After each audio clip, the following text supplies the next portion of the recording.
காசா போர் கிட்டத்தட்ட 2 ஆண்டுகளாக நடைபெற்று 10ஆம் தேதியிலிருந்து ஒரு அமைதிக்கு திரும்பி இருக்கிறது. மக்கள் தங்களுடைய வீடுகளுக்கு செல்ல தொடங்கியிருக்கிறார்கள். 2 ஆண்டுகள் கடுமையான போர், 67,000 உயிர்களை இந்த போர் பலிவாங்கி இருக்கிறது.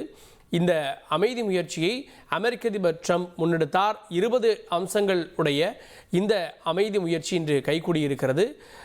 இப்போது இந்த அமைதி கையெழுத்து அப்படின்றது எகிப்தில் நடைபெறுகிறது. எகிப்தில் இந்த கையெழுத்தை 20 முக்கிய தலைவர்களின் முன்னிலையில் இந்த கையெழுத்தாக இருக்கிறது. அதற்காக அமெரிக்க அதிபர் ட்ரம்ப் வந்திருக்கிறார். இந்திய பிரதமருக்கும் அவர் அழைப்பு விடுத்திருந்தார்.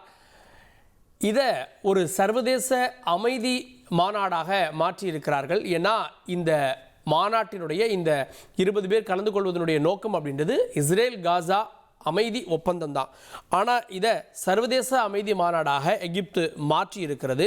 ஸோ எகிப்து இதை அமைதி மாநாடாக மாற்றி இருப்பதன் மூலமாக பல நாடுகளுடைய தலைவர்களுக்கு அழைப்பு விடுக்கப்பட்டது.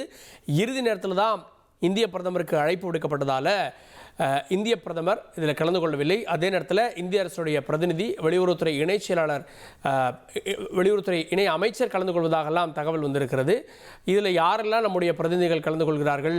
இந்த அமைதி ஒப்பந்தம் முழுமையான ஒரு தீர்வை கொடுக்குமா இஸ்ரேல் காசாவுக்கு இடையே?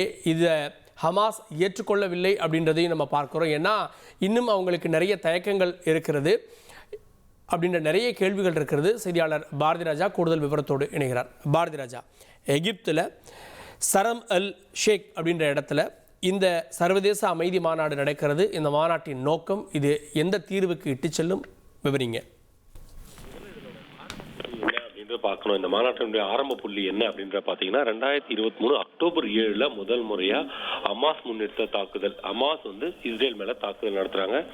இந்த தாக்குதல் தான் இந்த போருடைய, இஸ்ரேல் காசா போரினுடைய ஆரம்ப புள்ளியா இருக்கு அப்படின்னு கூட நம்ம சொல்லலாம்.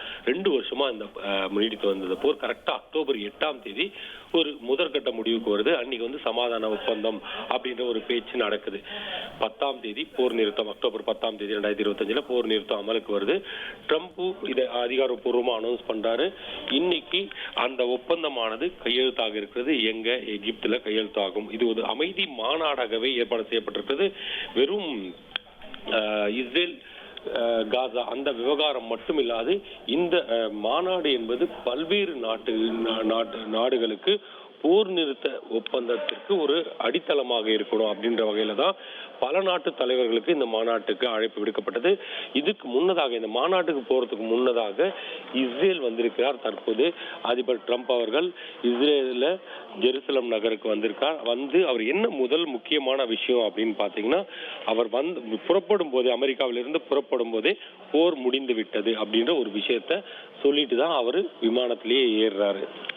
இந்த விமானத்துல ஏறன்னு போர் முடிஞ்சிருச்சு அப்படின்னு சொல்லிட்டு அவர் இஸ்ரேல்ல இறங்குறாரு. அவர் வருவதற்கு முன்னதாகவே, அதாவது நேற்று இரவே, இஸ்ரேல் உள்ளூர் நேரப்படி நேற்று இரவே அங்க இருக்கிற டெல் அவீவ் கடற்கரையில ட்ரம்ப் வர வேண்டும், வாழ்த்துக்கள், உங்களது முயற்சிக்கு வாழ்த்துக்கள் என்பதை போல ஒரு மணல் ஓவியம் வரையப்பட்டிருக்கிறது. அது மிகப்பெரிய ஒரு வரவேற்பு. இன்று காலை, அதாவது உள்ளூர் நேரப்படி, இஸ்ரேல்ல உள்ளூர் நேரப்படி இன்று காலை அவர் இறங்கியவுடன், அதிபர் ட்ரம்ப் அவர்கள் தற்போது இறங்கியிருக்கார். அவர் இறங்கியவுடன் அவருக்கு சிவப்பு கம்பள வரவேற்பானது அளிக்கப்பட்டிருக்கிறது. இஸ்ரேல் பிரதமர் நேதன்யாகு நேரில் அவரை வரவேற்றிருக்கிறார். தற்போது அந்த 7 பேர் முதற்கட்டமாக ஹமாஸ் கைது செய்யப்பட்டு வைக்கப்பட்டிருந்த 7 கைதிகளானது விடுதலை செய்யப்பட்டிருக்கிறார்கள். சர்வதேச ரெட் கிராஸ் ஆணையத்திடம் ஒப்படைக்கப்பட்டிருக்கிறார்கள் அந்த கைதிகள். அவர்கள் அனைவரும் மருத்துவ பரிசோதனை செய்யப்பட்டு குடும்பத்தினரிடம் அனுப்பப்படுவார்கள் என்ற தகவல் வந்திருக்கிறது. இதை தொடர்ந்து தற்போது ஒரு சம்பிரதாயமாகத்தான் அவர் அங்கு சென்றிருக்கிறார். இன்று மாலை இந்த ஒப்பந்தமானது எகிப்தில் கையெழுத்தாக இருக்கிறது. அதுதான் மிக முக்கியமானது.